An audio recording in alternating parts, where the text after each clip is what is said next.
Mga kaigsuunan, sa panahon sa atong Ginoo, ang mga Hudiyo, particular kaayo, kinsay pwede o kinsay dili angayan nga musulod sa dapit alampuanan. Kay istrikto kay sila sa ilang purification laws. Ang pangutana karon mao kini. Wala mo mahibulong ngano nga kining demonyak nga gihisgutan sa ebanghelyo nakasulod man sa sinagoga.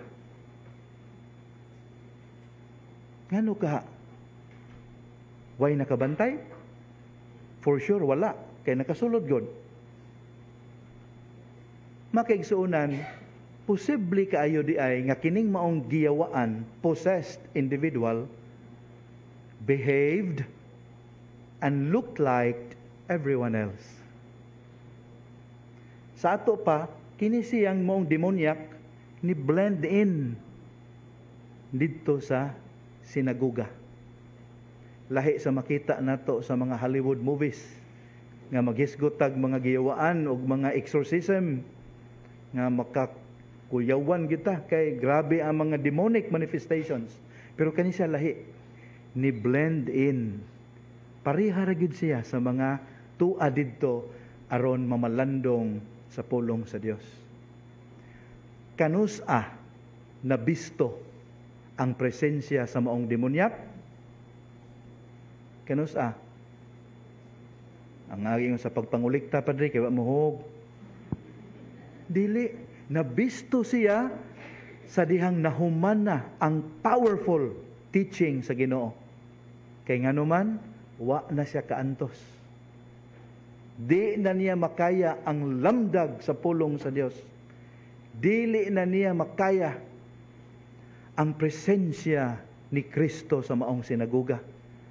Mao to ma-imagine mo nga hilom kayo ang mga tao, di ba? Hilom kayo because they were amazed by the powerful teaching of the Lord. So silent with awe and wonder. Nya sa kalit lang, wah! Dihay giyawaan. Unsa gibuhat dayon sa yawa? Ang first thing gibuhat sa yawa, iya hadeng gihinganlan si Kristo. Unsay tuyo nimo kanamo Hesus nga Nazaretnon. Sayo man ta makigsuunan nga sa Biblia, having knowledge of the name of the person is a form of control.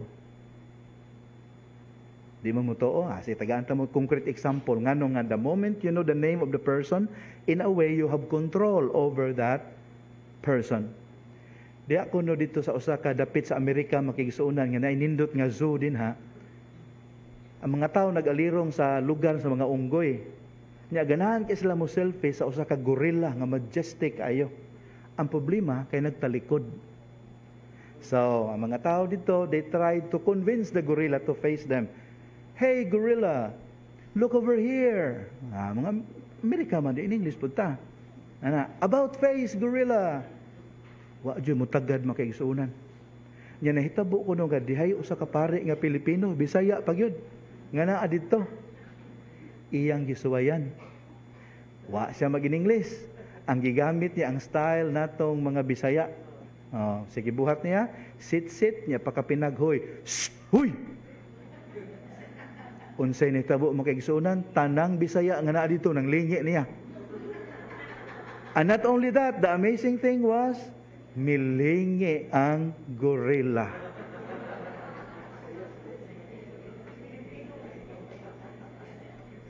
Ang gahisgot na ko ani usa ka pare siya to.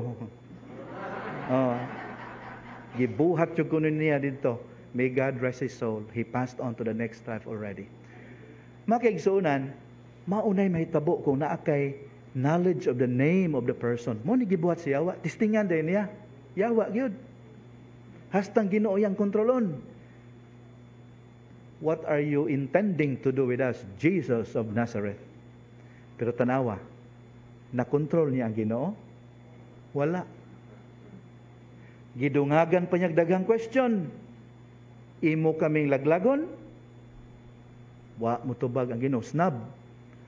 Hinunua, iyang gipahilom ang yawa, o iyahang hinginlan. Walay makakontrol sa Ginoo mga kaigsuonan. Because God is God.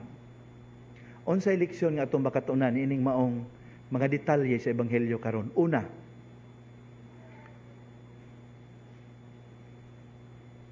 ang influence sa yawa karong panahon na makaigsuonan very subtle. No, kita karong dinhi umtakibaw na gipangyawaan nato dinhi. Unsay pasabot ako ng gipangyawaan? Kana ganing under the influence of the evil one. Unsay timailhan na ay mga bisyo nga di gyud mabiyaan. Na ay mga pamatasan nga hiwi nga murag lisod likayan. Na atay mga pamaagi nga sayod gyud ta nga lahi og supak sa kabubuton sa Dios apan ato gyung paundayunan. These are subtle influences of the evil one. Muna di ta makabantay. Nagtuo ra ta nga we are okay. Nya haron makabantay ta, unsay buhaton din nato. We need to expose ourselves to the light of Christ. Unsay buhaton? Masubsob nga pagdawat sa mga sakramento. Ilabi na gayud sa sacrament of reconciliation. The evil one cannot stand that.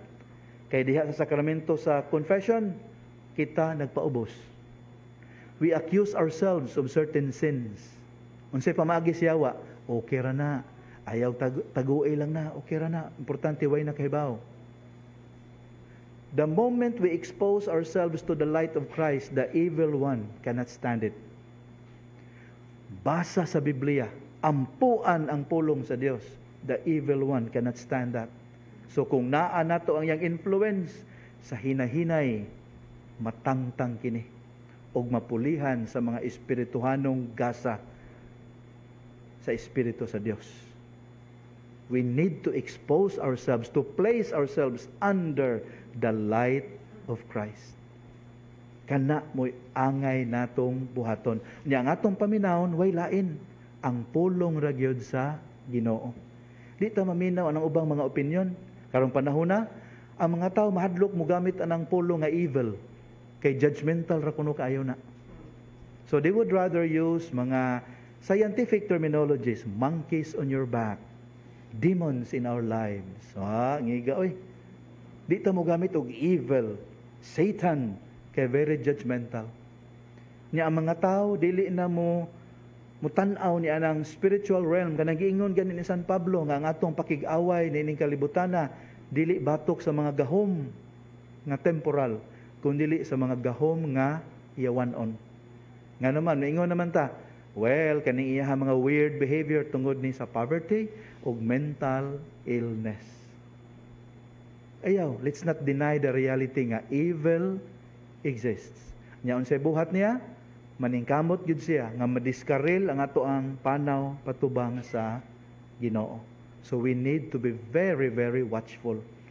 Palihog pamalandungin ninyo, John chapter 3, verses 20 to 21. Makigsuunan, we expose ourselves to the light of Christ. Ikaduha nga atong makatunan, nining ato ang ebanghelyo karon makigsuunan, mao kini. Gikinahanglan gyud ay ang pagkamabinantayon. Kinahanglan gyud ay nga ato ang hupngon ang ato ang hunahuna o kasing-kasing sa pulong sa Dios. So di ta magsalig lang sa mga waling ato madungog, sa mga misa nga ato matambungan, mubasa gyud ta sa Biblia.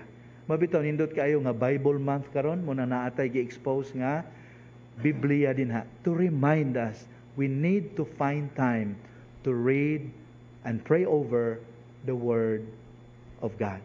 Unya ini kalawat nato ato hangyo na Ginoo, Ginoo, mataglitok unta namo sa amahan namo.